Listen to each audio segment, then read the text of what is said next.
"What the hell is she doing now?" John Blackwood muttered, his piercing grey eyes fixed on the security monitor in his private office.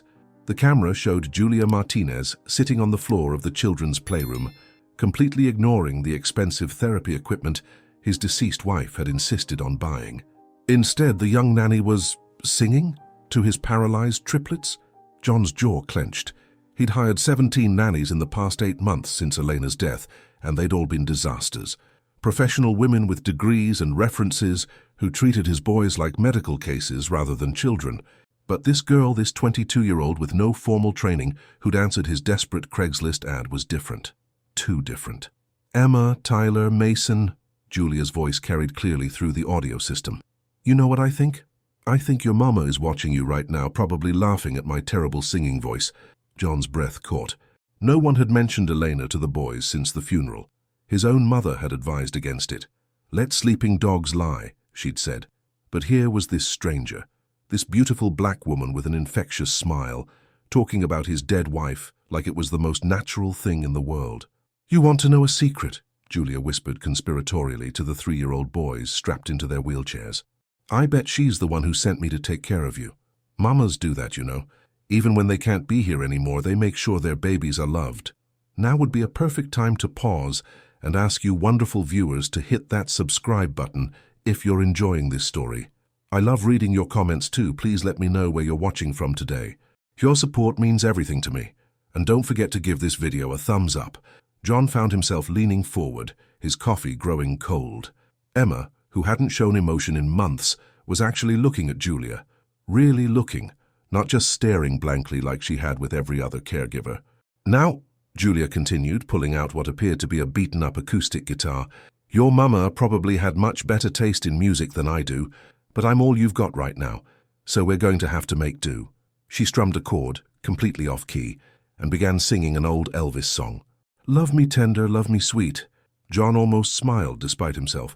The woman was right, she couldn't sing worth a damn. But there was something about the way she looked at his boys. Something that made his chest tighten with an emotion he'd been burying for months. Hope. Tyler's little hand twitched. John shot to his feet, knocking over his chair. Tyler hadn't moved voluntarily since the accident. The doctors had said the trauma of losing their mother, combined with the injuries from the car crash that had killed Elena, had left all 3 boys in a state of psychological paralysis. Their bodies were fine, but their minds had simply shut down. But Tyler's hand was moving. Slowly, shakily, but moving. "That's it, baby," Julia whispered, somehow noticing the tiny movement that John's trained eye had barely caught. "I see you there. I see you trying." She kept singing, her voice soft and encouraging. And Tyler's hand moved again. This time, his fingers seemed to reach toward the sound. John's heart hammered against his ribs. In 8 months of expensive therapy, neurologist consultations, and specialized equipment, nothing had worked. But this woman, this complete stranger who was earning barely above minimum wage to care for his most precious possessions, had somehow reached his son in less than a week. His secure phone buzzed. A text from Vincent, his head of security. "Boss, we've got a problem with the Castellano shipment. Need you downtown." John glanced between the phone and the monitor. The old John would have left immediately. Business always came first, but something was happening in that playroom. Something that mattered more than any shipment or territory dispute. He texted back, "Handle it, I'm busy." Vincent's response was immediate. "Sir, this is about the missing $2 million. Castellano thinks we're skimming. $2 million. A potential war with one of New York's most dangerous families." 6 months ago, this would have had John's full attention. Now, watching Julia coax impossible movement from his traumatized son, the money seemed irrelevant. "Handle it," he typed again, then turned off the phone. On the monitor, Julia was now singing to Mason, her hand gently stroking his cheek. "Your turn, handsome man. What do you say? Want to show Mama you're still her brave boy?" John found himself holding his breath as Mason's eyes, those green eyes so like Elena's, slowly focused on Julia's face. For the first time since Elena's funeral, John Blackwood felt something other than rage and grief. To this time, Julia had no idea she was being watched, as she carefully maneuvered Emma's wheelchair closer to the window. The little girl was the most withdrawn of the triplets, her blue eyes usually vacant and unfocused. But today, something was different. "Look at that sunshine, princess," Julia murmured, adjusting Emma's position so she could see the garden. Bet your mama used to love gardens, didn't she? I can tell because you've got flower pictures all over your room. She'd spent hours studying every detail of the children's rooms, trying to understand who they'd been before the tragedy. Emma's walls were covered with paintings of roses and daisies. Tyler's room was full of toy cars and trucks. Mason had books everywhere, clearly the intellectual of the trio. You know what I think? Julia settled cross-legged on the floor beside Emma's chair. I think we need to get you outside. When's the last time you felt real sunshine on your face? The previous nannies had all followed strict indoor schedules, as if the children were too fragile for the outside world. But Julia had grown up poor in Queens, where fresh air and sunshine were free medicine for whatever ailed you. Emma's head turned slightly toward Julia's voice. There she is, Julia whispered excitedly. I knew you were in there somewhere. Baby girl. In his office 3 floors up, John was cancelling his 3rd meeting of the day. He couldn't tear himself away from the monitors. Something was happening with his children. Something the army of specialists had said was impossible. His secure line rang. Marco Castellanos' voice was ice cold. We need to talk, Blackwood. I'm busy. $2 million busy? Because that's what's missing from our joint venture, and my accountants are pointing fingers in your direction. John's attention snapped away from the screen. The Castellanos weren't a family you ignored, even when you ran half of New York like he did. I don't skim, Marco, you know that. Then explain where the money went. On the monitor, Julia was now reading to all 3 children from what looked like a worn copy of Charlotte's Web. Tyler's eyes were tracking the movement of her finger across the page. Give me 24 hours, John said. 12, and John? If I don't get answers, this becomes a blood issue. The line went dead. John stared at the phone, calculating odds and possibilities. 2 million missing from a joint shipment meant either someone in his organization was stealing or the Castellanos were trying to start a war. Either option required his immediate attention, but on the screen Mason was making a sound. Not quite a word, but close. Ma, the little boy whispered. Julia's face lit up like Christmas morning. That's right, sweetheart. Mama, she's still with you, isn't she? In here. She touched her hand to Mason's chest. Over his heart. John felt his own chest constrict. Elena used to do that same gesture with the boys, telling them that love lived in their hearts forever. How could this stranger know exactly what his children needed? He pulled up Julia's background check on his computer. Julia Isabel Martinez, 22, born in Queens. Mother died when she was 15, father unknown. Raised by grandmother who passed last year. No criminal record, no formal childcare training, currently working 2 jobs to pay for nursing school. Nothing in her file explained the magic he was witnessing. His phone buzzed again. This time it was Vincent. Boss, we've got bigger problems. The missing money, I think I know where it went. Where? Your wife's medical bills, the experimental treatments in Switzerland. Looks like someone's been moving money around to cover what insurance didn't. John's blood ran cold. Elena's final months had been a desperate search for miracle cures, treatments that cost hundreds of thousands of dollars. He'd authorized whatever it took, but he'd never tracked where the money came from. Who authorized the transfers? Dr. Hoffman. He had financial power of attorney for medical decisions. Dr. Hoffman. Elena's oncologist. The man John had trusted with his wife's life. On the monitor, Julia was helping Tyler hold a crayon. The boy's hand was shaking, but he was trying to draw. Actually trying. Mama, he whispered, the word clearer this time. John made a decision that would have shocked his former self. He opened his secure laptop and transferred $2 million from his personal account to cover the shortfall with the Castellanos. Let them think he was being generous rather than admitting his organization had been compromised by grief and medical desperation. The business could wait. His children were coming back to life.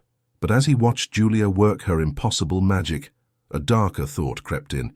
If she could heal his boys, what would happen if he lost her too? In his world, good things didn't last, and people who mattered had a way of ending up dead. Mr. Blackwood wants to see you. Julia looked up from where she was sitting on the playroom floor, Emma's small hand clasped in hers. The imposing woman in the doorway, Mrs. Chen, the household manager, never smiled, but today she seemed particularly grim. Did I do something wrong? Julia's stomach clenched. She needed this job. Nursing school wasn't going to pay for itself, and jobs that paid this well were impossible to find. Just go to his office, 3rd floor, end of the hall. Julia had been working in the Blackwood mansion for 2 weeks, but she'd only seen the mysterious Mr. Blackwood once the day he'd hired her. He'd been cold, intimidating, asking sharp questions while barely looking at her. She'd assumed he was some kind of finance guy, given the expensive suit and the way he talked about returns on investment. She'd had no idea she was working for one of New York's most dangerous men. "I'll be right back, babies," she promised the triplets. "Mrs. Chen's going to read you a story." The older woman's expression softened slightly as she looked at the children. Julia had noticed that Emma was now making eye contact regularly. Tyler was speaking in short sentences, and Mason had started asking questions about everything. The change was remarkable, even to someone without medical training. Julia knocked on the office door, her heart hammering. "Come in." The voice was deep, commanding. Julia entered to find John Blackwood standing behind an enormous desk, his back to her, as he stared out floor-to-ceiling windows at Central Park. He was taller than she remembered, broader through the shoulders. His dark hair was perfectly styled, and even from behind, he radiated the kind of power that made her nervous. "Sir," he turned, and Julia's breath caught. She'd forgotten how devastatingly handsome he was. Sharp cheekbones, piercing grey eyes, the kind of bone structure that belonged on magazine covers. But there was something harder about him now, something that made her take an unconscious step backward. "Sit down, Miss Martinez." She sat in the leather chair across from his desk, trying not to fidget with her worn jeans. Everything in this room probably cost more than she'd make in 5 years. "Tell me about your background," he said, settling into his chair with predatory grace. "I gave you my resume when you hired me. Humor me." His tone made it clear this wasn't a request. Julia straightened her spine, channeling the sass that had gotten her through 22 years of poverty and heartbreak. "Grew up in Queens with my grandmother after my mom died. Worked since I was 16, restaurants, retail, whatever paid the bills. Started nursing school last year because I want to help people. Got this job because apparently I'm the only person in New York who doesn't think traumatized children need to be handled like broken china." Something flickered in his eyes. Amusement? Approval? "And what do you think they need?" "Love. Patience. Someone who believes they can get better." She met his gaze steadily. "Someone who talks to them like they're still real people, not case studies." John leaned forward. "The changes in my children in the past 2 weeks are unprecedented. Their previous therapist said their condition was likely permanent. Their previous therapists were idiots." The words slipped out before Julia could stop them. She immediately flushed. "I'm sorry. I didn't mean..." "Don't apologize. You're right. I spent hundreds of thousands of dollars on experts who couldn't accomplish what you've done in 2 weeks. Julia blinked. Hundreds of thousands. Who was this man? "What I want to know," John continued, "is how you knew exactly what they needed." Julia considered the question seriously. "I know what it's like to lose your mama when you're little. I know what it feels like when the world stops making sense. Those babies aren't paralyzed, they're hiding. Someone just needed to convince them it was safe to come out."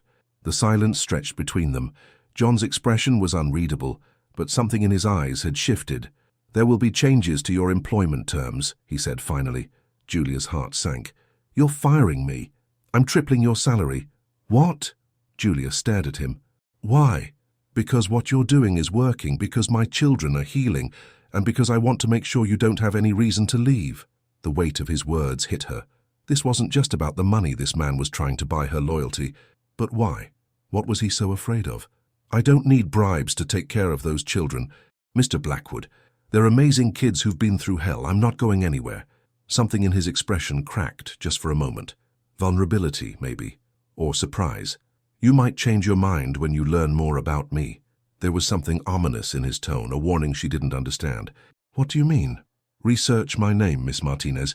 Read the papers. Ask around the neighborhood." He stood, signaling the end of their conversation. "Then decide if you still want to work for me." Julia left his office more confused than ever. But as she walked back to the playroom, she could hear Emma's laughter echoing down the hall. Whatever John Blackwood was hiding, whatever secrets this family held, those children needed her, and she was starting to suspect she needed them too. Julia's laptop screen glowed in her tiny Queens apartment as she scrolled through article after article, her coffee growing cold on the kitchen table. She'd been researching for 3 hours, and each new piece of information made her stomach twist tighter. John Blackwood, alleged head of the Blackwood crime family, suspected in the disappearance of rival gang member, under federal investigation for racketeering. The man she'd been working for, the man whose children were slowly healing under her care, was reportedly one of New York's most dangerous criminals. But every article was filled with words like alleged and suspected. No convictions, no proof. Just rumors and speculation from journalists who seemed to be reaching for connections. Her phone buzzed. Text from her best friend Carmen. "Girl, where are you? Thought we were getting drinks tonight." Julia had completely forgotten. She typed back, "Rain check, work drama, the nanny job. Thought you said that was going great." Julia stared at her phone. How could she explain that she'd fallen in love with 3 traumatized toddlers whose father might be a mobster? That Emma had started walking again yesterday, taking 3 shaky steps before collapsing into Julia's arms? That Tyler was speaking in full sentences now, asking endless questions about his mama? That Mason had begun reading simple books, his green eyes bright with curiosity for the first time since she'd met him? "It's complicated," she typed. Carmen's response was immediate. "Everything's complicated with you. You gonna quit?" Julia looked around her cramped apartment, the leaky ceiling, the ancient refrigerator that only worked half the time, the stack of nursing school bills on her counter. Then she thought about Emma's smile, Tyler's laugh, Mason's thoughtful questions. "No," she typed, "I'm not quitting." The next morning, Julia walked into the Blackwood mansion with new eyes. The security cameras that had seemed normal now felt ominous. The men in suits who nodded politely as she passed, were they bodyguards? The expensive art, the luxury cars in the driveway, the way servants spoke in hushed voices, it all took on sinister undertones. But then she entered the playroom and found all 3 children awake and alert, Tyler already asking for his favorite book. "Julia," Emma called out, reaching for her with both arms. "Good morning, princess." Julia scooped the little girl up, marveling at how solid she felt. 2 weeks ago, Emma had been listless and unresponsive. Now she was demanding piggyback rides. "Daddy was asking about you," Mason announced with the serious expression he always wore. "He wanted to know if you were happy here." Julia's pulse quickened. "What did you tell him?" "That you sing terrible songs, but we love you anyway." Despite her concerns, Julia laughed. "Well, that's honest." "Are you going to leave us like the other ladies?" Tyler asked, his blue eyes wide with worry. The question hit Julia like a punch to the chest. These children had already lost their mother. The thought of them thinking she might abandon them too was unbearable. "I'm not going anywhere, baby boy, I promise." "Even if Daddy scares you?" Julia knelt down to Tyler's eye level. "Your daddy doesn't scare me. You know why? Because anyone who loves you 3 as much as he does can't be all bad." It was true, she realized. Whatever John Blackwood might do in the outside world, she'd seen him looking at his children. She'd witnessed the way he'd provided them with every possible resource for their recovery. The man might be dangerous, but he was a devoted father. "Besides," she added with a grin, "I'm tougher than I look." "Julia's super tough," Emma agreed seriously. "She's not scared of the dark or the loud noises or anything." "What loud noises?" Julia asked. But before the children could answer, Mrs. Chen appeared in the doorway. "Miss Martinez, Mr. Blackwood would like to see you again." This time Julia wasn't nervous. She was ready for answers. She found John in his study, wearing dark jeans and a black t-shirt instead of his usual suit. He looked younger like this, less intimidating, almost normal. "You did your research," he said without preamble. "I did." "And?" Julia crossed her arms. "I think you're not the monster those articles make you out to be. I also think you're not the saint you pretend to be around your children. The question is, which version of you am I really working for?" John's eyebrows rose. "You're not afraid." "Should I be?" He was quiet for a long moment, studying her face. "Most people in your position would have quit by now, taken the money they'd earned and run as far as they could. I'm not most people." "No," he agreed quietly. "You're not." The silence stretched between them, charged with an energy Julia didn't quite understand. She was acutely aware of how he was looking at her, not like an employee, but like a woman, like someone he was genuinely seeing for the first time. "Those children need stability," she said finally. "They need someone who won't disappear when things get complicated. I don't care what you do for a living, Mr. Blackwood. I care about Emma, Tyler, and Mason, and they need me." "They're not the only ones," John said quietly. The admission hung in the air between them, loaded with implications Julia wasn't sure she was ready to explore. 3 days later, Julia was in the mansion's kitchen preparing lunch when she heard shouting from the direction of John's office. Not just raised voices, genuine fear and anger. She glanced toward Mrs. Chen, who was pretending to organize the spice cabinet while clearly listening to every word. "Should I?" Julia started. "Stay here," Mrs. Chen commanded, "and keep the children upstairs." But before Julia could move, the office door slammed open and 3 men in expensive suits strode into the hallway. The man in front was older, maybe 60, with silver hair and cold eyes. Behind him were 2 younger men who looked like they'd stepped out of a gangster movie. "This isn't over, Blackwood," the older man called out. "You've got 48 hours to find our money or we start collecting interest in other ways." John appeared in the doorway, his face a mask of controlled fury. "Don't threaten me in my own house, Castellano." "I'm not threatening, I'm promising." The men left, but the tension remained. Julia could see John's hands shaking slightly as he adjusted his cufflinks, the only sign of how rattled he was. That evening, Julia found herself staying late. She'd settled the children for the night, but something kept her from leaving. Call it intuition or just plain nosiness, but she felt like John needed something. Company, maybe. She found him in his study, nursing what looked like his 4th whiskey. "Rough day?" she asked from the doorway. He looked up, surprised. "You should go home. It's not safe here right now. The children are fine. Security's been tripled. But you—" He stood, moving toward her with predatory grace. "You're a civilian, Julia. You don't belong in this world." "Funny thing about belonging," Julia said, stepping into the room instead of backing away. "Sometimes it's not about where you came from. Sometimes it's about where you're needed." John stopped inches from her, close enough that she could smell his cologne, could see the flecks of gold in his grey eyes. "Those men today, they'd kill you just to hurt me. Do you understand that? Are you trying to scare me away?" "Yes." His voice was rough with honesty. "Because I'm starting to care about you, and in my world, that makes you a target." Julia's heart hammered against her ribs. She'd felt the attraction building between them over the past few weeks, the way his eyes lingered on her face, the careful way he avoided touching her, the tension that sparked whenever they were in the same room. "Maybe your world needs changing," she said softly. "You think love can fix everything?" There was bitterness in his voice, but also longing. "I think love already fixed your children. Maybe it could fix other things too." John's hand came up to cup her cheek, his thumb brushing across her skin with devastating gentleness. "You have no idea what you're suggesting. Then tell me." For a moment, she thought he would. She could see the war playing out in his expression, the desire to trust her warring with a lifetime of keeping secrets. Then his phone rang. John glanced at the caller ID and his expression hardened. "I have to take this." But before he could reach for the phone, gunshots erupted outside. Real gunshots. Not the distant sound of neighborhood trouble, but the sharp crack of weapons fired close to the house. John grabbed Julia, pushing her down behind his desk as alarms began blaring throughout the mansion. "Stay down," he commanded, producing a gun from somewhere Julia hadn't seen. "Whatever happens, don't move until I tell you. The children are in the safe room with 2 armed guards. They're fine." More gunshots, shouting, the sound of running feet. Julia crouched behind the desk, her nursing school training warring with pure terror. Part of her brain was cataloguing potential injuries, imagining worst-case scenarios. The rest was focused on one thought. John Blackwood wasn't just allegedly dangerous. He was in active, immediate, life-threatening danger.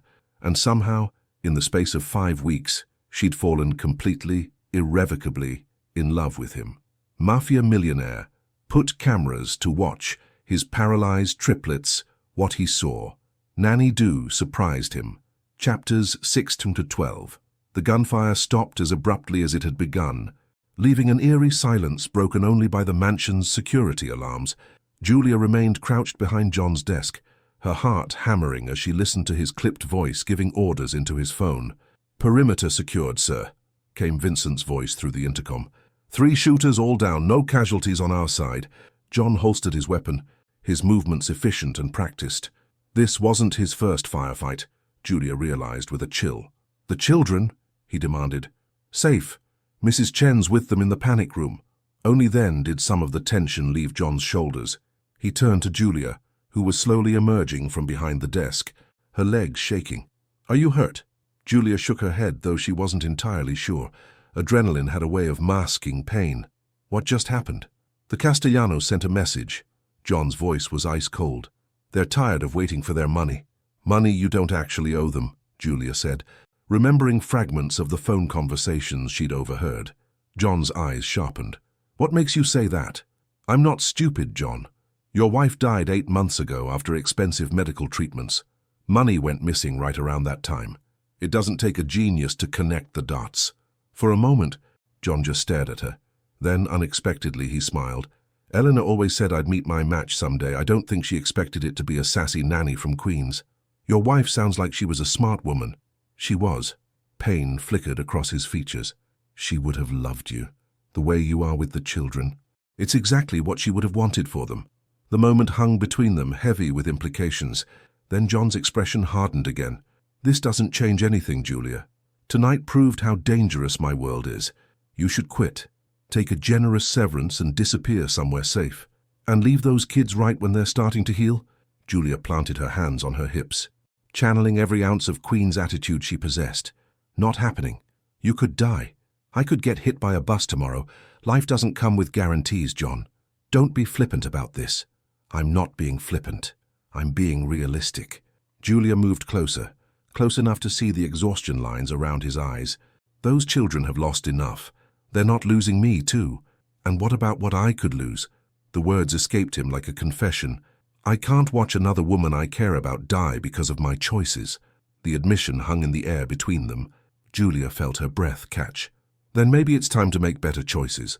Before John could respond, Mrs. Chen appeared in the doorway with all 3 children. They looked scared but unharmed, clinging to the older woman's hands. "Daddy?" Emma called out in a small voice. John was across the room in 2 strides, scooping all 3 children into his arms. "I'm here, babies. You're safe." "We heard loud noises," Tyler whispered. "Just fireworks," John lied smoothly. "Very late fireworks." Julia watched the reunion with tears in her eyes. Whatever else John Blackwood might be, he was a father who would die to protect his children. "Julia!" Mason spotted her and wriggled out of his father's embrace to run to her. "Are you okay?" Mrs. Chen said there was danger. "I'm perfect, sweetheart." Julia caught him in a fierce hug. "Your daddy kept me safe." Over Mason's head, her eyes met John's. Something passed between them, an understanding, a promise, the beginning of trust. They were in this together now, whether either of them was ready or not. But 2 weeks after the shooting, life in the Blackwood mansion had settled into a new normal. Security was tighter, with guards stationed at every entrance and exit. Julia had to check in every few hours, and she was never alone with the children outside the house. But inside those walls, magic was happening.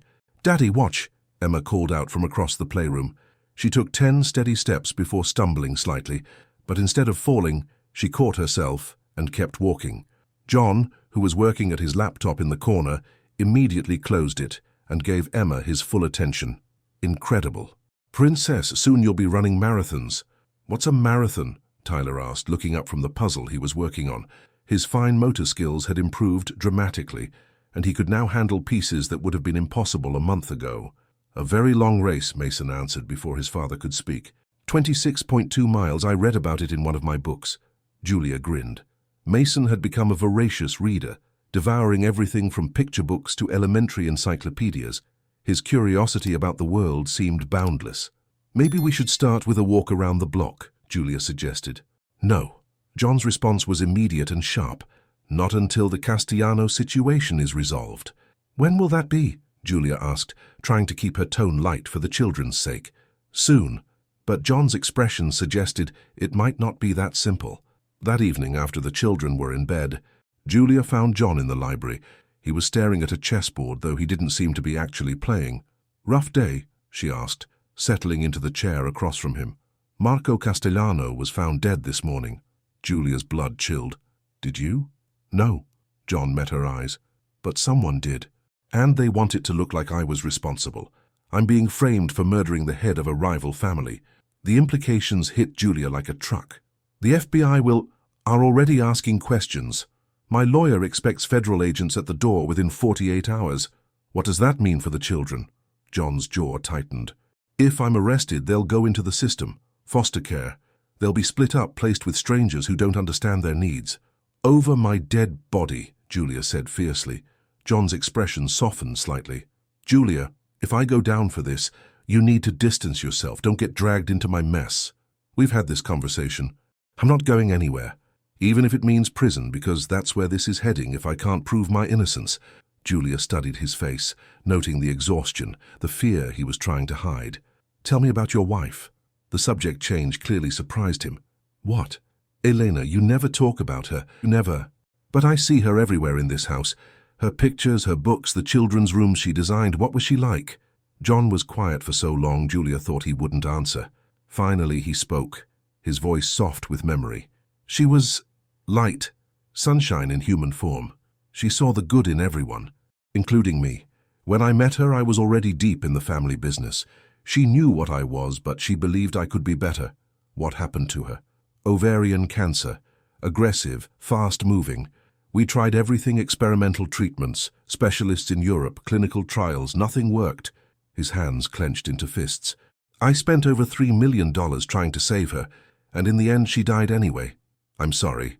The worst part is that the children were in the car with her when she had the seizure that caused the accident. They survived, but the trauma, he trailed off. Is that when they stopped walking and talking? They watched their mother die, Julia, and then they were trapped in the wreckage for over an hour before help arrived. The doctors said it was a miracle they weren't physically injured, but psychologically, Julia's heart ached for those babies. No wonder they'd retreated so far into themselves. But they're healing now, she said gently. Because of you. John's eyes met hers. Elena would have said you were sent by God. Maybe I was. I don't believe in God anymore. That's okay. Sometimes God believes in you anyway. John's smile was sad but genuine. You sound like her. Elena used to say things like that. Smart woman. She was. And if she were here, she'd tell me to fight for my children, to not let them become collateral damage in someone else's war. Then that's what we'll do, Julia said simply. We'll fight. We? You're not in this alone anymore, John. Whether you like it or not, those kids are my family too, and I protect my family. Something shifted in John's expression. Hope, maybe, or the beginning of trust. There might be a way, he said slowly, but it's dangerous, and I'd need your help. Whatever you need. I think I know who really killed Marco Castellano, but proving it means going after someone very powerful, very connected. If we're wrong, we won't be wrong, Julia said with confidence she didn't entirely feel. Because we can't afford to be. The plan was insane, but it was the only shot they had. Sofia Castellano has been having an affair with District Attorney Morrison for the past 6 months, John explained, as he spread surveillance photos across his desk. Marco found out 2 days before he died. I think she killed her own husband to protect her relationship with Morrison. Julia studied the photos, a beautiful blonde woman meeting a distinguished older man at various hotels and restaurants around the city. That's a hell of an accusation, she said. Morrison's been protecting my family's interests for years. If Sofia could convince him that I killed Marco, it would solve 2 problems for her: revenge against the man she thinks threatened her marriage, and protection from federal prosecution. So how do we prove it? John's smile was sharp and dangerous. We get her to confess. The next evening, Julia found herself in the most expensive dress she'd ever worn, standing in the ballroom of the Plaza Hotel at a charity gala.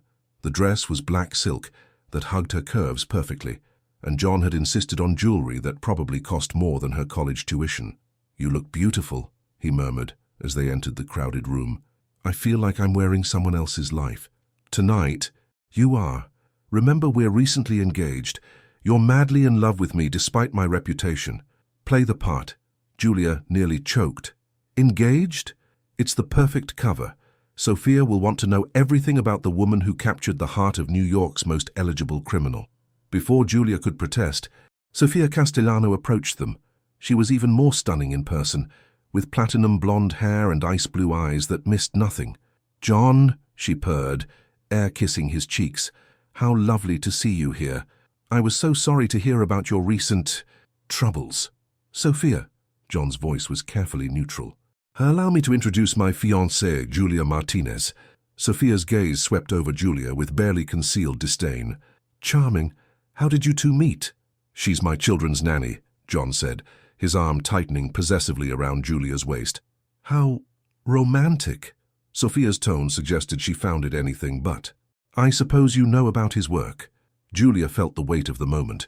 This was her test. I know he's a businessman who's had some legal troubles.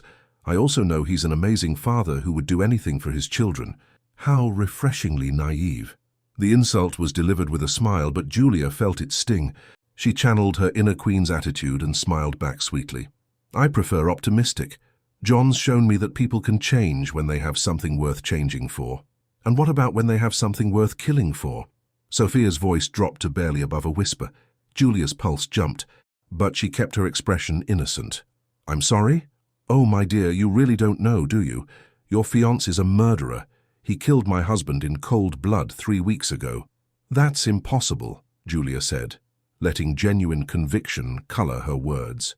John was with me and the children that night. We watched movies and ate popcorn until past midnight.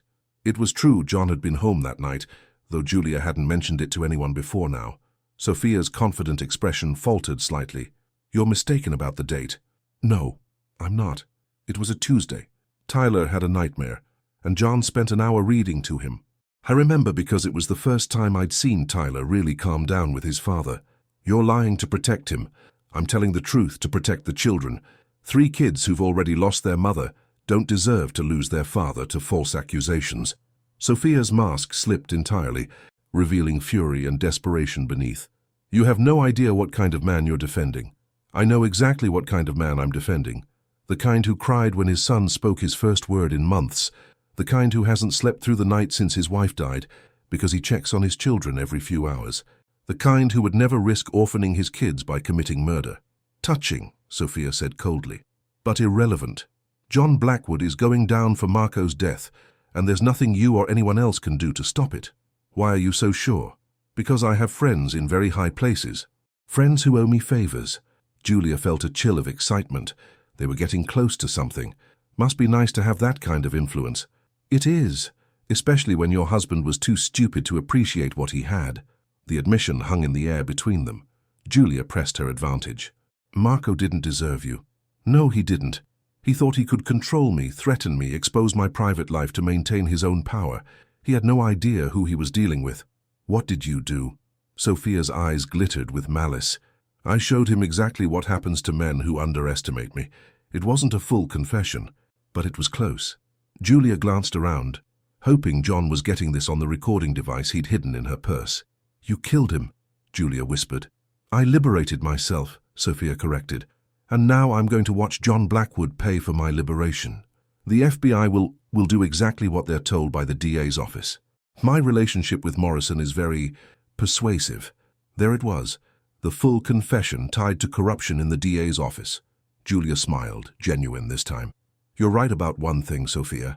I really didn't know what kind of man I was defending. But now I do. I'm defending an innocent man against a murderous, manipulative psychopath. Sophia's face twisted with rage. You little... Problem here, ladies. John appeared beside them, his expression carefully concerned. But Julia could see the satisfaction in his eyes. He'd heard everything. No problem at all, Julia said sweetly. Sophia was just telling me how much she's going to miss her husband. I'm sure she will, John agreed. Grief can make people say crazy things. Sophia looked between them, realization dawning. You recorded me, did we? John's smile was predatory. That would be terrible, especially if that recording somehow found its way to the right authorities. Sophia's composure shattered completely. You have no idea who you're messing with. Actually, John said calmly, I have a very good idea. And Sophia, your friend Morrison is about to have much bigger problems than protecting you. Turns out the FBI has been investigating corruption in the DA's office for months. This recording will be very helpful to their case. The color drained from Sophia's face as the full implications hit her. Game over, Julia whispered. 3 days later, Julia sat in the mansion's kitchen watching the morning news with grim satisfaction.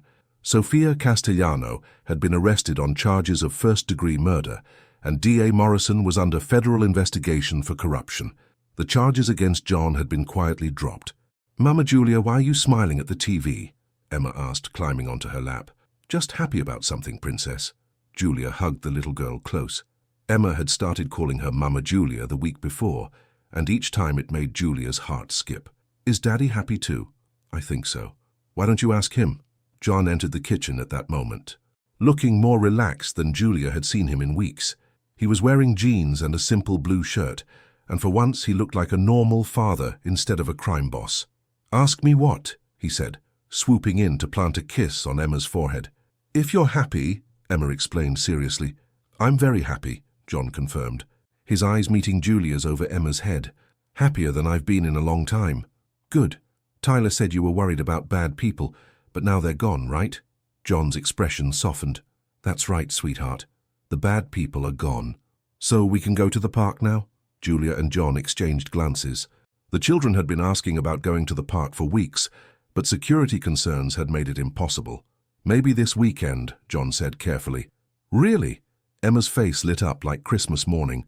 Really? But only if Tyler and Mason want to go too. They do, they really, really do. Emma wriggled off Julia's lap and ran to find her brothers, leaving Julia and John alone in the kitchen. The park, huh? Julia teased. Getting soft in your old age? 35 is not old, John protested, but he was smiling.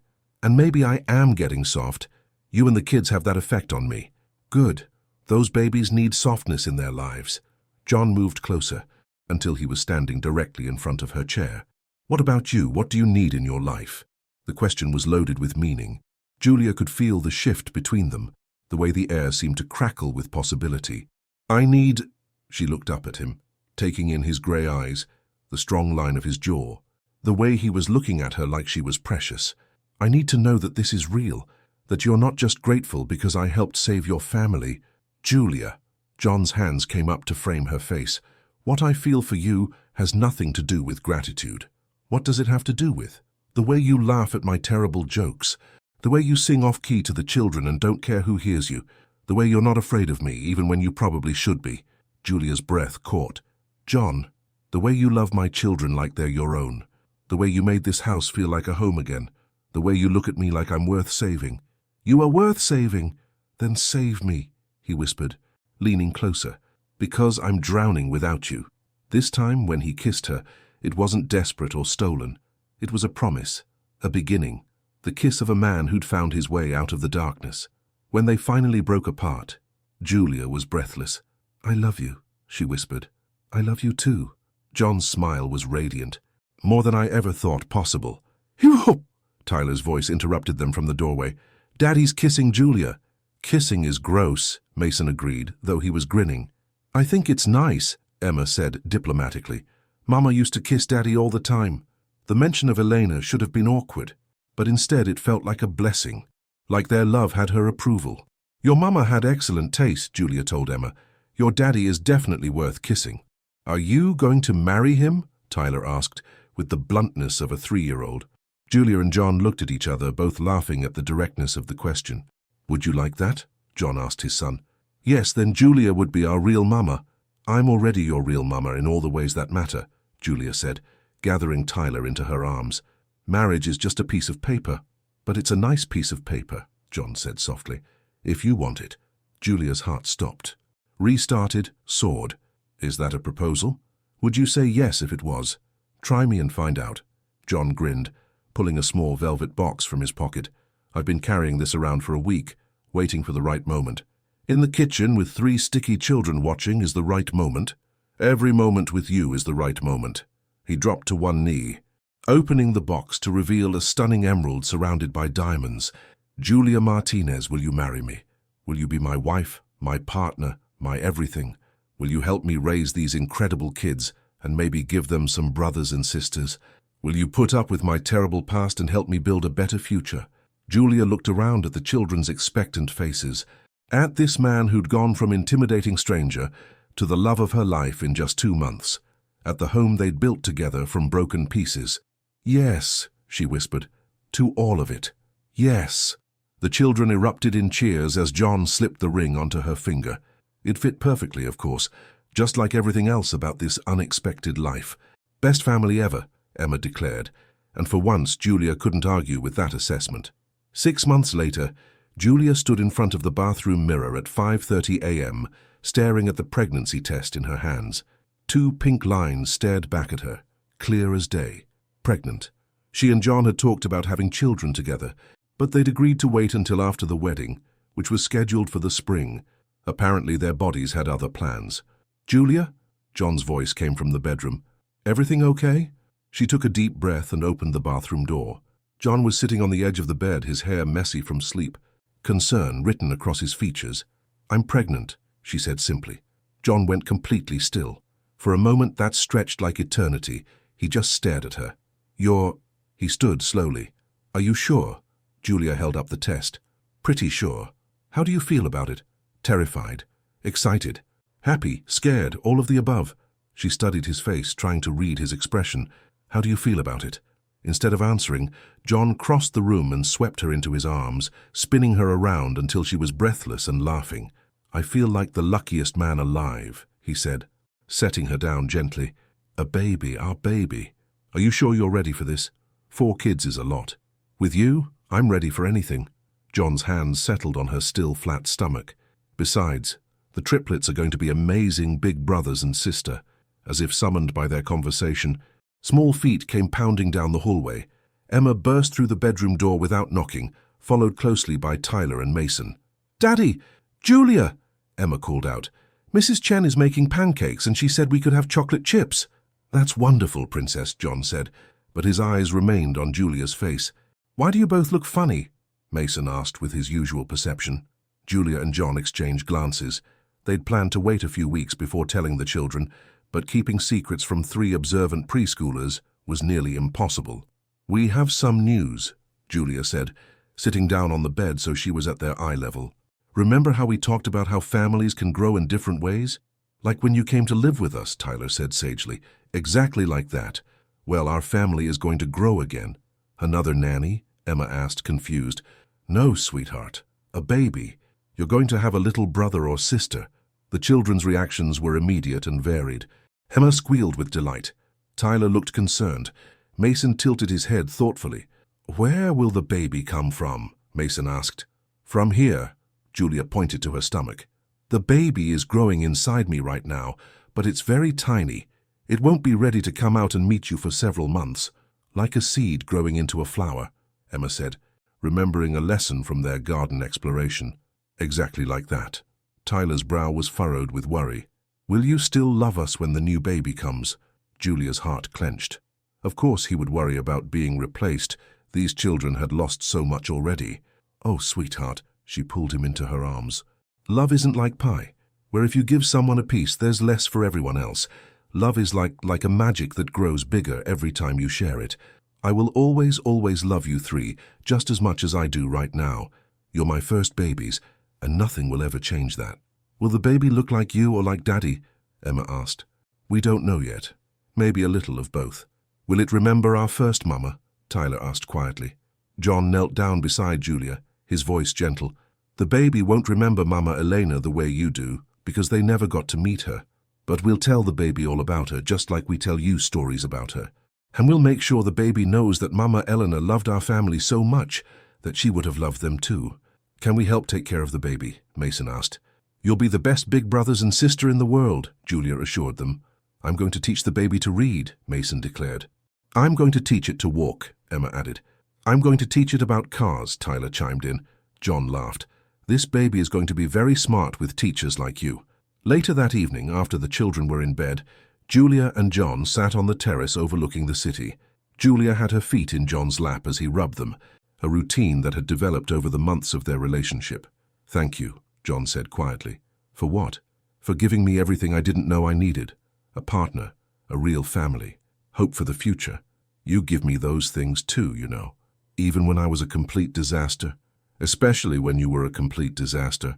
Those were the moments when you needed love the most." John was quiet for a moment, his hands stilling on her feet. "I want to tell you something. About Elena." Julia tensed slightly.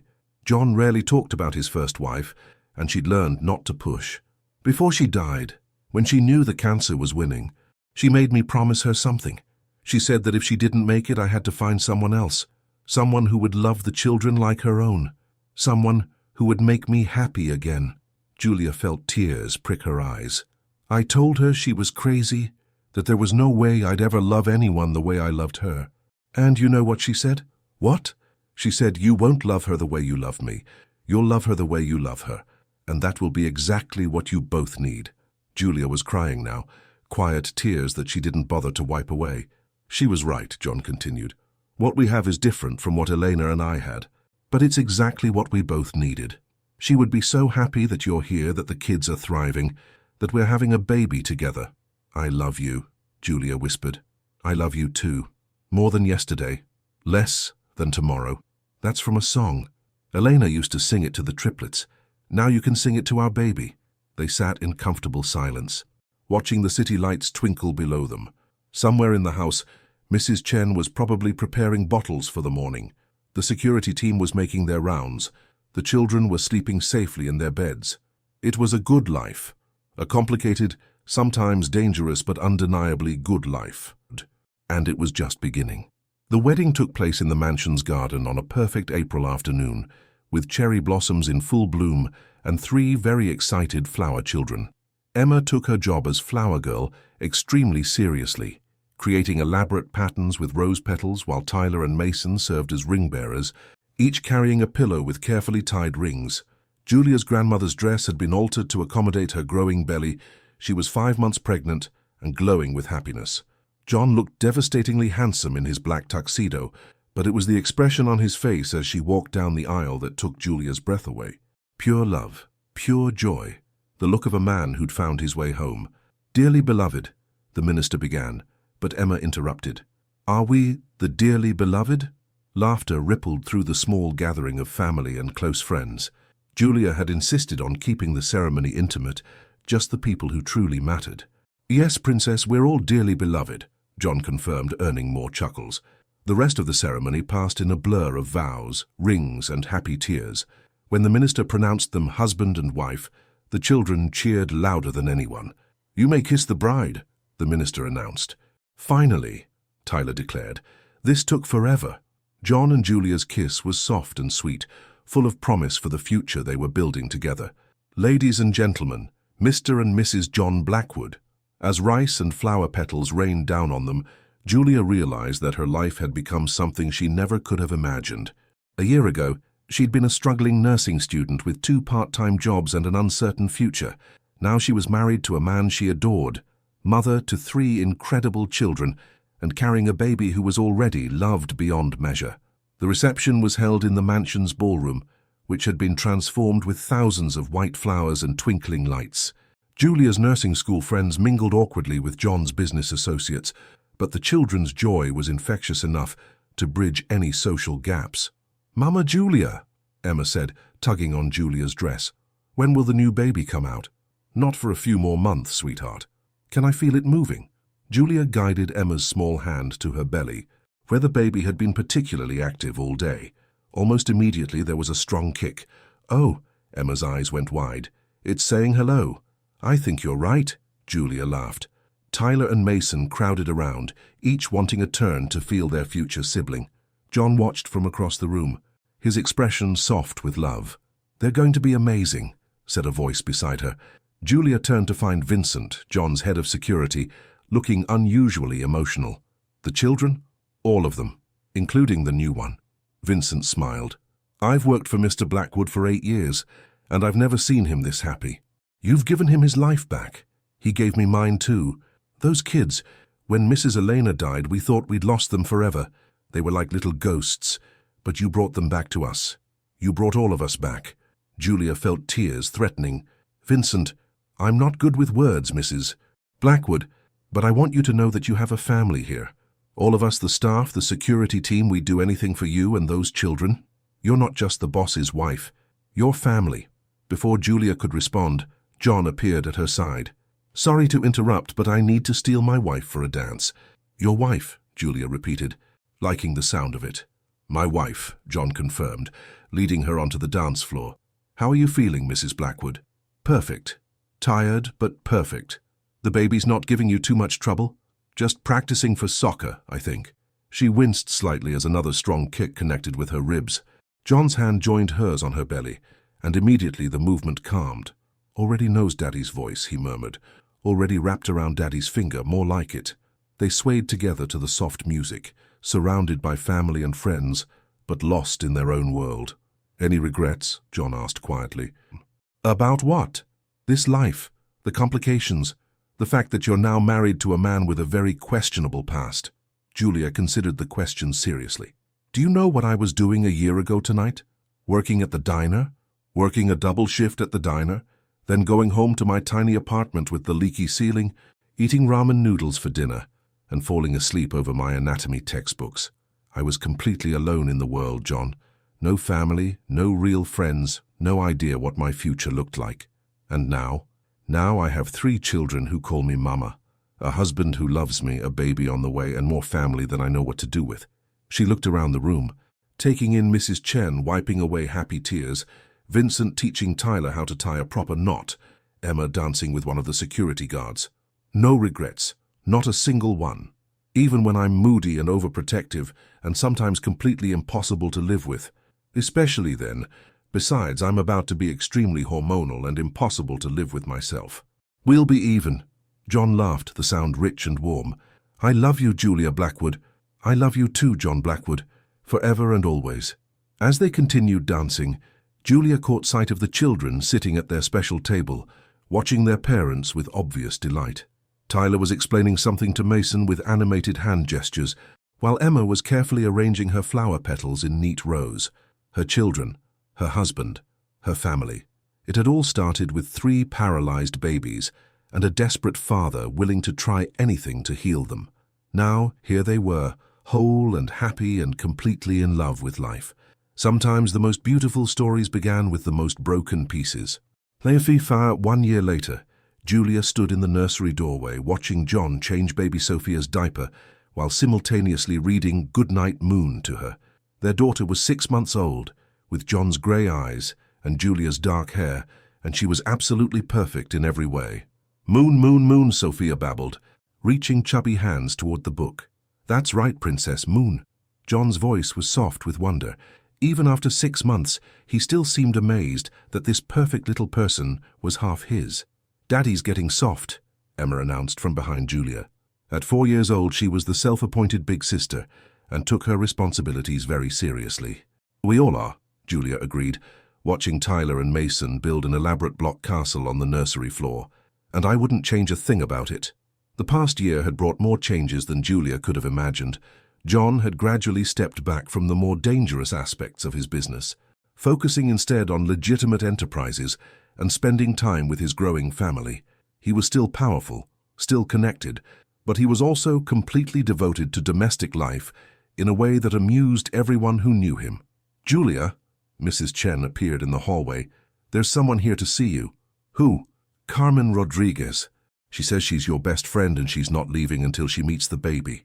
Julia grinned. Carmen had been trying to visit for months, but between the wedding, the pregnancy, and adjusting to life with 4 children, they'd kept missing each other. Send her up. John, are you decent? Define decent, John replied. But he was smiling. 5 minutes later, Carmen burst into the nursery like a hurricane.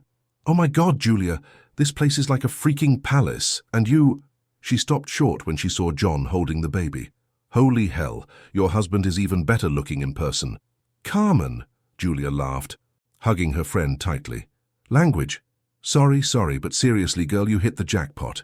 Rich, gorgeous, and look at the way he's holding that baby. Does he have any single brothers? None that would be good enough for you, John said diplomatically.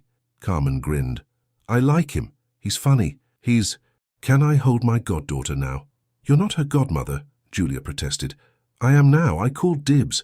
Besides, who else is going to teach her how to be properly sassy? John carefully transferred Sophia to Carmen's arms, and the baby immediately grabbed a handful of Carmen's curly hair. She's gorgeous, Carmen said softly. Just like her mama. She has John's eyes. Lucky girl, those eyes could get a woman in serious trouble. They got me in the best kind of trouble, Julia said, leaning into John's side. Ew, mushy stuff, Tyler declared from the floor. Carmen, want to see our castle? Absolutely, but first I need to meet these famous brothers and sister properly. The children immediately crowded around Carmen, chattering excitedly about their various projects and accomplishments. Julia watched with amusement as her friend was thoroughly charmed by the triplets. They're amazing, Carmen said quietly to Julia later, as they sat in the garden watching John push Sophia in her baby swing, while the older children played on the elaborate playground he'd had installed. They are. You should have seen them when I first arrived, completely withdrawn, barely speaking. Now look at them. You did that. We did that. John, me, all of us working together. Carmen studied her friend's face. You're happy. Really, truly happy.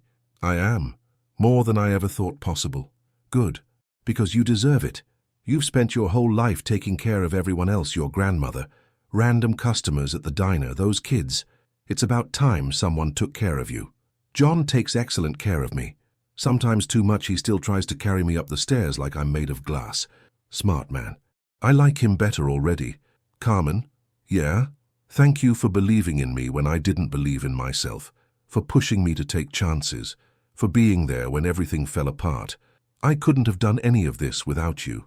Carmen's eyes filled with tears. Don't make me cry, woman. I'm wearing mascara. Too late, Julia laughed, wiping her own eyes. Mama! Emma called out from across the garden. Sophia dropped her toy. Julia started to get up, but John was already there, retrieving the stuffed elephant and making funny faces to get Sophia giggling again. He's really good at this, Carmen observed. He's really good at everything that matters. Even the scary Mafia boss stuff. Julia had told Carmen the truth about John's background months ago, partly because she needed someone to talk to, and partly because Carmen was the kind of friend who would find out anyway. Especially that, but that's not who he is anymore. He's a father, a husband, a man building something better for his family. And you're not scared of his past catching up with you? Sometimes. But John spent the last year making sure we're protected. He's built us a life that's as safe as he can make it, while still being true to who he is. Carmen nodded. Love changes people. It does. It changed me too. A year ago, I was barely surviving, just getting through each day. Now I wake up excited about what comes next. What does come next? Julia looked around the garden at John making silly faces at Sophia, at Tyler teaching Mason how to do a cartwheel, at Emma carefully watering her flowers. More of this. More family dinners and bedtime stories and Sunday mornings in bed. Maybe another baby in a few years. Watching the kids grow up, graduate, fall in love. Growing old with the love of my life. Sounds perfect. It is perfect. Messy and complicated and occasionally terrifying, but perfect. As if summoned by her words, Sophia let out a wail from her swing. Julia and Carmen both laughed as John immediately swooped in to comfort his daughter. Daddy's girl already, Carmen observed. Completely. But then we all are. Even you? Especially me. As the sun began to set over the garden, painting everything in gold and amber, Julia felt a deep sense of contentment wash over her. This was her life now, beautiful, chaotic, full of love and laughter, and the kind of happiness she'd only dreamed about. It had all started with 3 broken children and a desperate father willing to try anything. It had grown into something neither of them could have imagined, a love story that proved sometimes the most unexpected beginnings led to the most beautiful endings. Thank you, she whispered, partly to God, partly to the universe, partly to Elena's memory, for bringing her home, for giving her everything.